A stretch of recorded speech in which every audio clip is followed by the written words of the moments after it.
So here it is, my story. And I am going to say that this was very difficult for me. It is very raw and it is deeply personal, the things that I talk about. And I have honestly heavily debated with myself about even posting this. And the reason being is because I really have no desire to put myself in a position to feel vulnerable or exposed to others' completely unwarranted judgments or assumptions. But when I think about that, I also think about the fact that I'm not alone, because far too many of us live in fear of what other people think. And then we end up devaluing ourselves. I might be stumbling through the words, but I hope the point is clear. So anyway, I have decided to go ahead and share my story, for nothing but in hopes that it may be inspiring to some who may be feeling low and unsure of themselves, or just questioning where they're at in life right now. Because I want my story to tell you that you are so much stronger than you realize. Most, definitely not all, but most things actually do happen for a reason, and everything is gonna be okay. So, grab a cuppa. I personally am having a Truly, so grab a cuppa of whatever you want.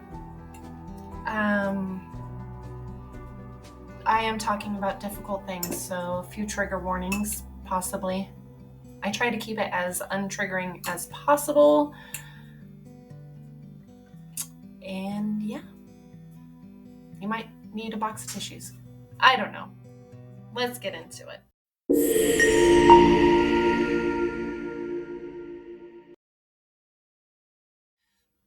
I have spent days trying to figure out exactly how to tell my story. I'm not really sure where to begin.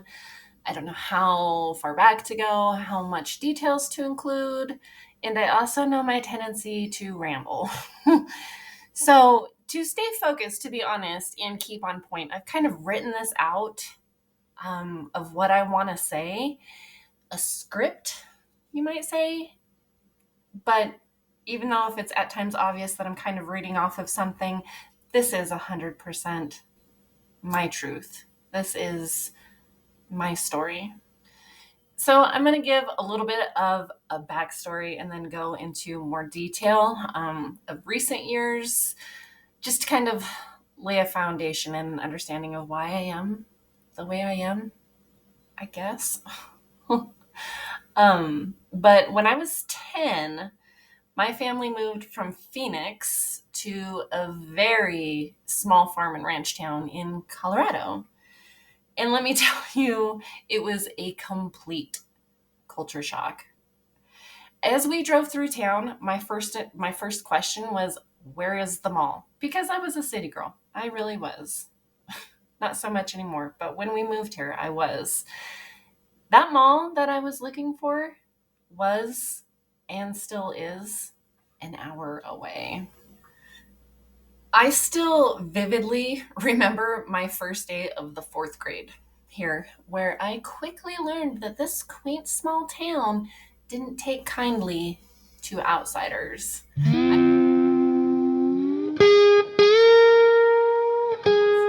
I was made fun of because I didn't have an accent, because apparently Texas and Arizona were the same thing. I don't know. But that actually marked the first day of many enduring years of relentless bullying. So much so that once I got to the 9th grade, I left public schooling and homeschooled myself, which created an opportunity for a very naive 15-year-old to mature much too quickly. I entered the workforce at 15 and started a bunch of life altering decision making. When I was 16, I met a man who was 10 years older than me. Shortly after my 18th birthday, we got married, and then we had 2 children together. And my children are my life's driving force. I cannot express how much my kids have always been and always will be my number one top priority. There is nothing more important to me than them. But their father and I divorced when my youngest was only 2 months old. Truth be told, my ex husband is actually a subscriber to my YouTube, and I hope he knows, I'm sure he knows, that I mean no disrespect towards you. But this is my story and my truth. But I have to say that our relationship was toxic and a lot of bad things happened. And by the end of it, I felt like I was a mouse. I felt small, defeated, withdrawn. I was depressed. I was broken. And I was also a single parent. And I had a really shitty job as a car rental agent for most of those years. And I struggled. I really struggled. There were times when all I had to send my kids to school with for lunch were Cheez Its. And then I would scrounge something up for dinner, and I wouldn't eat until their bellies were full. I'm actually probably trigger warning, but I'm still trying to break that habit. I don't ever eat breakfast. I very rarely eat lunch. I pretty much just eat dinner. I might snack throughout the day, but I'm trying actually really hard to work on that because I know it's not good for me. Food is important. Food is important. So I'm trying to take better care of myself in that aspect. But I always dreamed of better for myself and better for my kids. When my kids were around 8 and 6, I finally found a career. I was hired at a accounting firm as a receptionist, and I loved it. I worked Monday through Friday, 8 to 5, weekends and holidays off, and I was making more money than I had ever made before in my life. It had been 5 years since I was divorced, and it was getting that job was literally the first time I felt proud of myself. I showed my employer resilience, determination, and drive. And if I'd run out of things to do, of my duties as a receptionist, I would go to my office manager and be like, please give me something to do. I'm bored. And so they ultimately ended up giving me more duties and responsibilities. And they ended up training me in bookkeeping, and then which drove me to get a career diploma in bookkeeping. And I guess I have to mention when I got this job, I was also in an on again, off again, very toxic relationship with somebody who was a lying, cheating, gaslighting, narcissistic piece of shit. And I only bring him up because he's about to come back into the story. Before I get into that, though, about 3 years of having that job, trauma struck my kids. And out of respect to them, and I don't want any of this video to be triggering, I'm not going to go into the details. But during that time, a client from my workplace offered me the moon and the stars. And I was so focused on my kids and helping them get through what they were going through that I ended up stuck in fight mode. And I was feeling that I would never grow with the company, that I would continue being a receptionist on receptionist pay, doing bookkeeping work as well. So I took the job offer. Um, and it was a freaking massive mistake. It was a job in insurance, and I couldn't do it. I couldn't do it, mostly because they're scam artists. It's an insurance company. I realized how greedy they are, and I didn't want no part of it. I didn't last a year. And so I ultimately ended up back in a job that took me away from my kids because I was back to working nights, weekends, and holidays. And it was a hard time, but that's also when I met my husband now. So it wasn't completely horrible. During the time frame between leaving the job at the accounting firm and meeting my husband, I also maintained a friendship and stayed in touch with the office manager of the accounting firm. And about 3 years after leaving, she didn't offer me my job back, she offered me a promotion, um, which I gladly accepted. I became the office manager and bookkeeper of the office, and I was just overjoyed. I regretted leaving that place damn near from the moment that I left, and would have given anything to have gone back to that employer.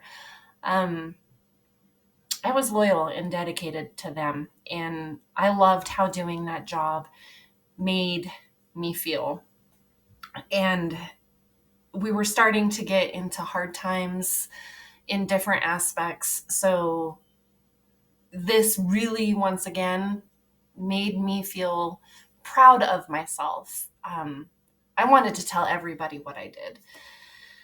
And I was determined to excel and continue to grow with that company. And I had every single intention of staying there forever. I was never, ever, ever, ever going to leave that company. So I'm back with my dream job, and everything's going fantastic. um, but my daughter's freshman year of high school, she started to display signs of mental illness. And again, to try to avoid this video being triggering, I'm not going to go into the details, but she was not okay. It was essentially, well, anyway, she was not okay. If she would become manic while I was at work, I would receive in a workday 150 to 160 text messages from her in one day. And I also ended up missing a lot of work. And very thankfully, my employers were very understanding of the situation. And because there was a lot of times that I had to just drop what I was doing and leave work and go take care of her.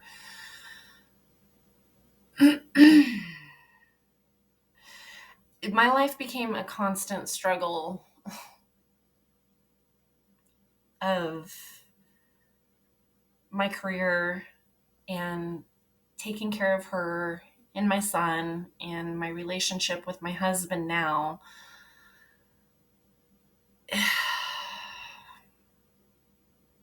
It was tough.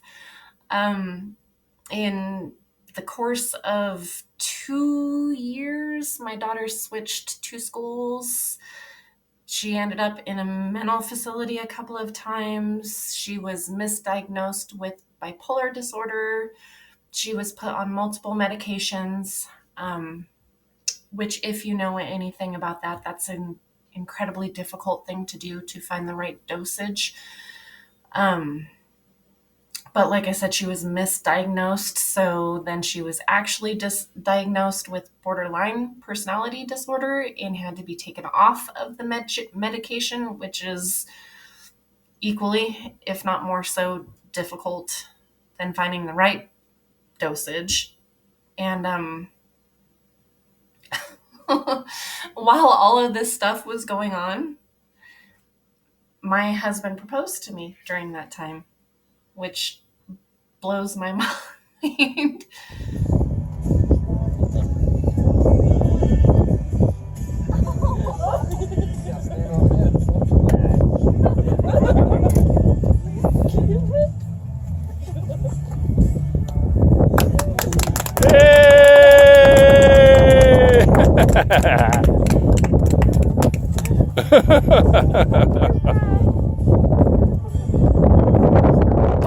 So, like I said, with everything that was happening with my daughter and trying to be a good employee and keep family together, I was beyond overwhelmed. And I was getting to be in a state of constant worry and fear and heartbreak, which ultimately led me to having severe anxiety. Um, and I had to find some peace and some calm for myself. And while planning our wedding, I decided that I wanted to make myself my bridal party gifts. And the night that I met my husband, he noticed my dream catcher tattoo. Um, and he asked me, does it work? I don't know if I can show. I think I can show. So he saw that and he asked me, does it work? So when we got engaged, added to it, I added that, and it says, caught you, didn't I? Which, in doing that, it made me decide that I wanted to make the bridal party dreamcatcher pendants to wear at the wedding and keep forever. But while I was making the pendants, something sparked inside of me. And I mean, it was a phenomenal spark, a deep passion for creating pendants that I can't put it into words. The feeling that I felt, I just wanted to do it more and more and more. And it became my Zen moment and time for just me to sit and craft. I made, I think I can show you. Hang on. Okay. Let me find it in here. I have my daughter's pendant. I don't understand why it's tarnished.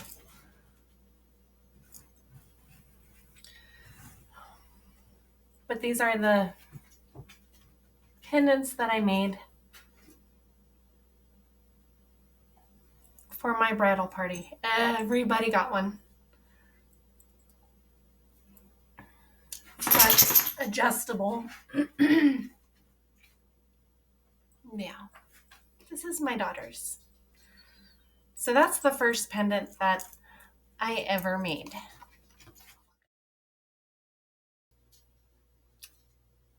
So I think I said already, but crafting pendants from what I made for the bridal party grew into wire wrapping and also just a time for myself to sit and craft. And I often only did it at night after everyone had gone to bed. And it was my time. Um, I could just focus on what I was doing and reflect on what was going on or not think about a damn thing and just immerse myself in the creative process of wire wrapping. And I ultimately ended up with so many pendants that I decided to open an Etsy store and try to sell them there. And so me being a bookkeeper, like I'm gonna open a legitimate business and do everything right and la la la. So when I was trying to decide what to name my business, I just reflected on how often it was, you know, cold winter nights that I would sit up by the fire and have some peace and quiet and make my pendants. So that is where Winter Moon Gifts came from.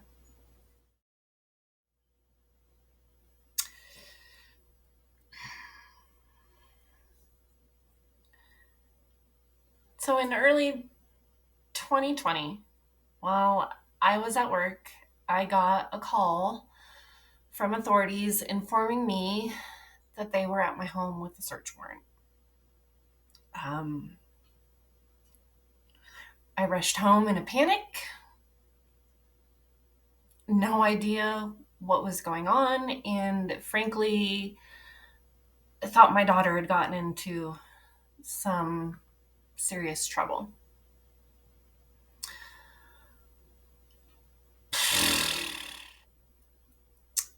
It actually turned out that they were there for me. Um, because after about 7 years of literally no communication, didn't even bump into each other at the fucking grocery store.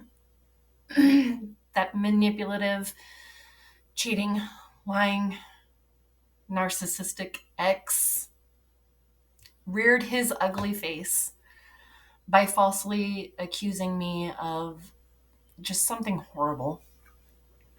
And as soon as I got home, they informed me of why they were there and what they were looking for.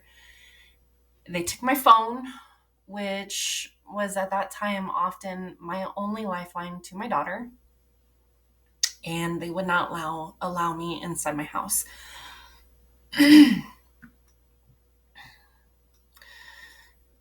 So for about 6 hours, 4 to 6 hours, it's a blur.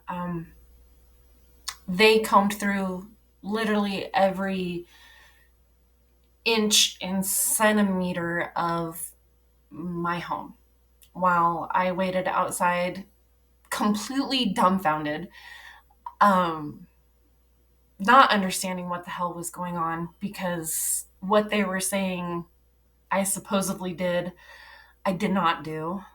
Um, and I couldn't understand why whatever was happening. And then they walked out of my home carrying my computer.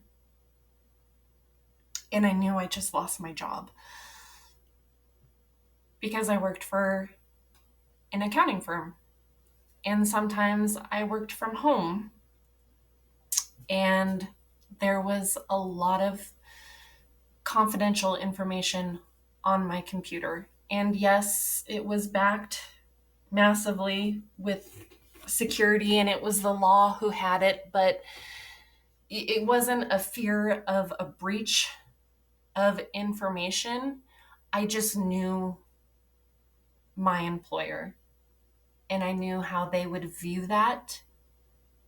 And I knew I lost my job and I did.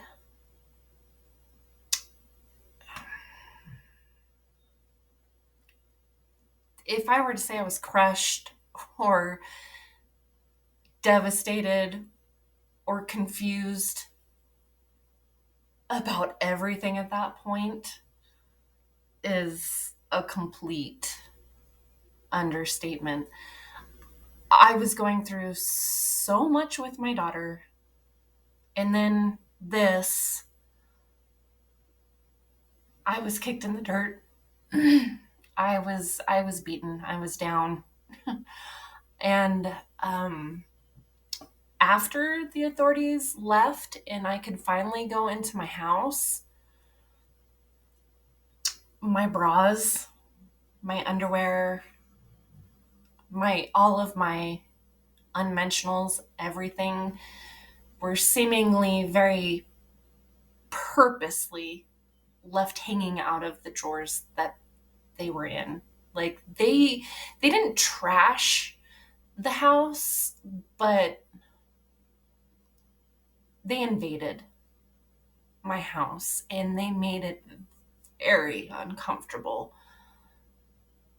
and awkward for me to remain in it. Um, and I succumbed to depression and fear and anxiety. I couldn't shower if nobody else was home because I was afraid that they were going to come back. And I would worry about would they just storm in here and pull me naked out of the shower? Like, what would that look like? If the dogs would bark, which I live in the woods, so they do that a lot, I would have a massive panic attack. I was also fearful because I didn't understand why the ex did what he did. I didn't know if I was going to face something from that and the small town and the gossip, and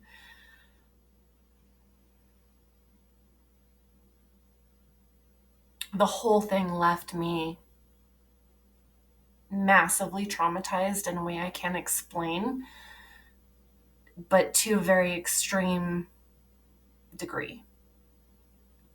And literally weeks after that, I think it was like 2 weeks after that happened, things hit a breaking point with my daughter.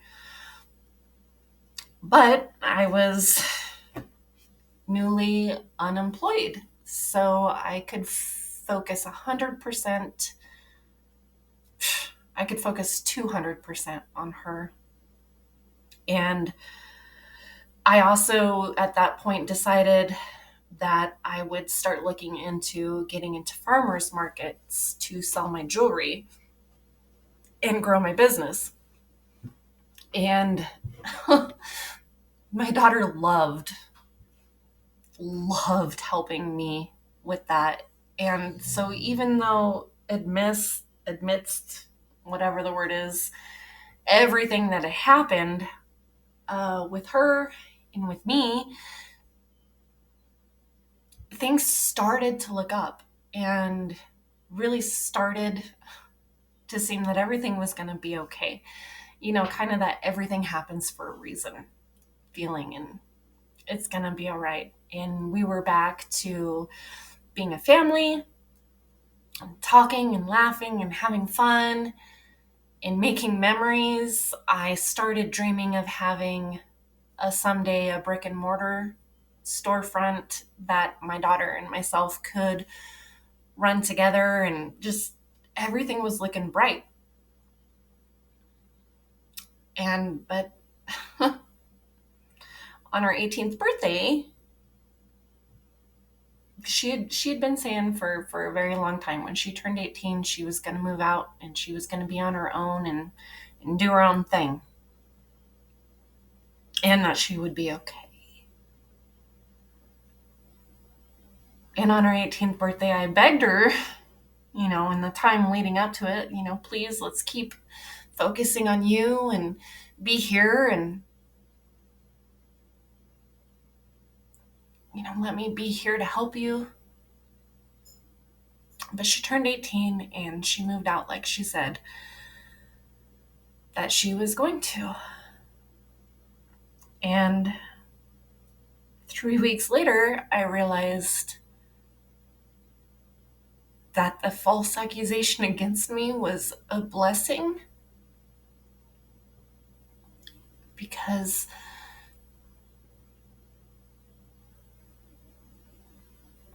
it gave me the last 6 months of her life to be with her, because she was killed in a car accident.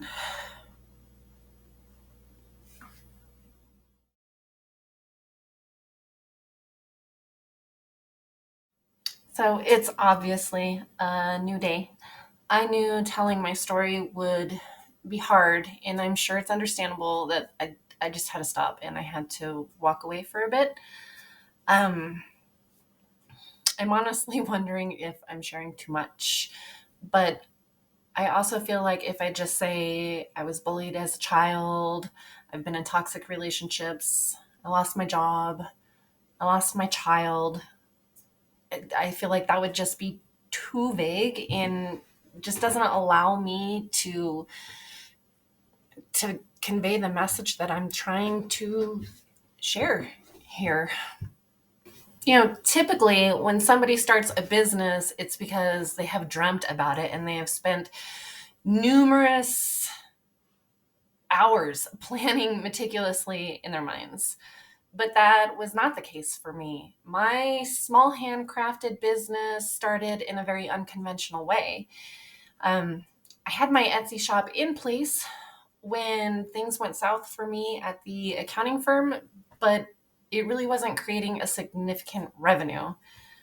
With everything that was going on with my daughter, and then with me when I lost my job, there was no way that I could see finding another career. So I felt pushed into going from an Etsy shop to trying to make the business work locally. But for me, it was nothing more than a means to an end. Back then, working in the bookkeeping accounting firm that I was at, that was my ultimate dream job. And losing it really felt like an unwanted divorce. So I wasn't very excited about my new small business adventure. But then I saw how excited my daughter was about it. She absolutely loved setting up and decorating my booth and being there vending it with me. And then I also met other vendors in the farmers market community and learned how supportive and friendly and inclusive they all are. So before I lost my daughter, I actually started dreaming of opening a brick and mortar storefront that she and I could run together. And I actually started thinking, maybe this could work. The farmers market could get my foot in the door to bigger and better. But when I lost her, I lost that dream as well. And not only did I lose that dream, I lost my creative spark for making jewelry. And that was very difficult for me because, like I said, wire wrapping was my time, my me time. I could calm my mind, I could collect my thoughts, I could find my zen. And losing her, I needed to be able to wire wrap and I couldn't, which was a pretty big problem also because all I was selling at that point at my booth was my jewelry. And I was at a complete loss as what to do. And I honestly contemplated just closing the business. And even though initially I wasn't really excited about the business or feeling very proud of myself for it, the thought of closing it devastated me. So it became obvious that I couldn't close the business. So I needed something else other than jewelry. And that's where my soy candles came in. I love candles. I love the ambience of the flickering flame. I love things that smell good. And so I was inspired to learn how to make them. And initially I thought, how hard could it be? But I quickly learned that there really is a science to candle making, and I ended up spending months perfecting my formula. And I am so grateful that I did because they were an immediate success, and they are actually still my top selling item in my booth to this day. They say that the first 5 years, just like a relationship of being in a business, is the hardest. And I truly feel that that's accurate. It's true. 2021 was my first full year of being in business, and it was a super tough one. The loss of my daughter being so recent and then my newly formed small business that I decided not to close and decided that I wanted to keep started facing the aftermath of the pandemic and a declining economy. So, I decided to keep it.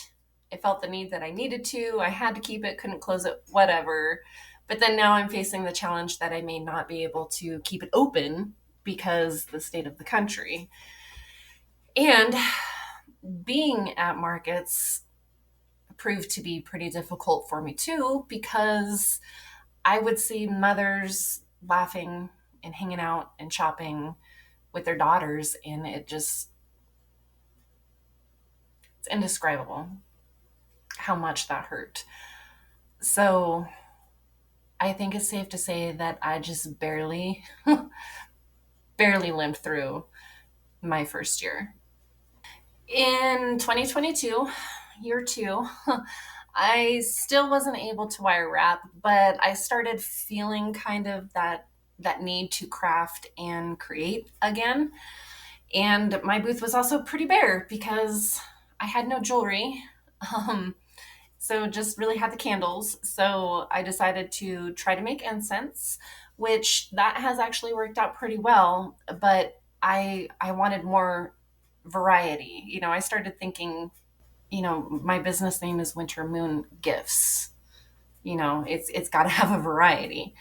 So I bought a Cricut and I added mugs and decal stickers. I made dream catchers and sun catchers. And my husband started making this beautiful horseshoe art, and none of it moved. um, I also had my website up and running and would advertise on social media, try to boost sales there. But there is literally no competition with Etsy and Amazon.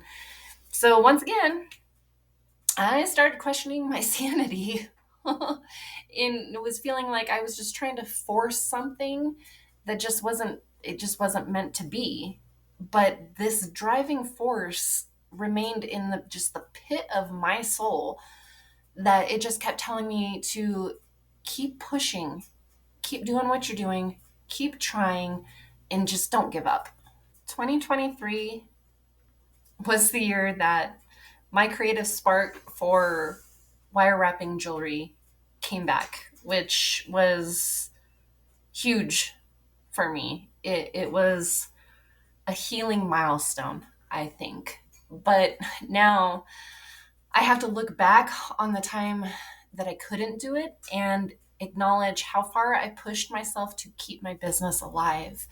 It goes back to that everything happens for a reason. I was forced into finding other means to keep going. And everything that I make and offer now sells far better than the jewelry I initially started with. In all of 2023, from January to December, I sold 50 pendants, which, I mean, I'm okay with that number. It's not a sustainable income, but I also sold almost 500 candles. 2023 was very much a year of healing for me. And it was also the time where I realized why I had the pit in my stomach and couldn't bear the thought of having to close my business. And it's because I spent far too long thinking of Winter Moon Gifts as nothing more than a means to an end, when in reality, she's my person. My whole heart and my soul is this business. And I was put in an impossible situation.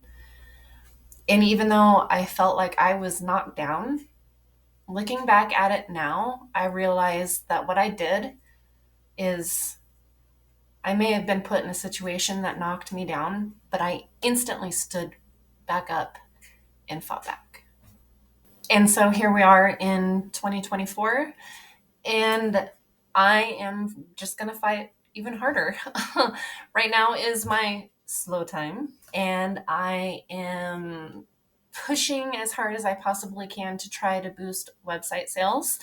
I have started this YouTube channel, and I've always said that there is no competing with Etsy or Amazon. So I just started an Amazon handmade account as well. So I'm on Amazon handmade. I purchased the CNC machine and I am loving designing and making and painting the new metal art. I'm very excited about it because I have a pretty good feeling about the metal art. I am also finally at a point where I can bulk make a bunch of candles, and I hope that I never, ever, ever have to tell a customer that I'm sold out because I hate telling somebody I don't have what they want. I'm also now the treasurer of, I'm on the board and the treasurer of one of the farmers markets that I vend at. And not only am I working with an amazing group of women, but I also get to do bookkeeping as well, aside from my own books. I have come such a long way down such an unimaginably rough road. And I can acknowledge that I still have further to go, but I am ready to face it head on and with excitement. Except for the loss of my daughter, I can look back at everything else that has happened over the last few years and understand why things happened as they did. And I can accept that. And I can see the value that it's giving me now and where it's led me to where I am at now. So if y'all are still with me this far, thank you for hearing my story. And I truly, truly hope that this finds and inspires others who may be questioning everything at this moment and give hope that one way or another, it's all gonna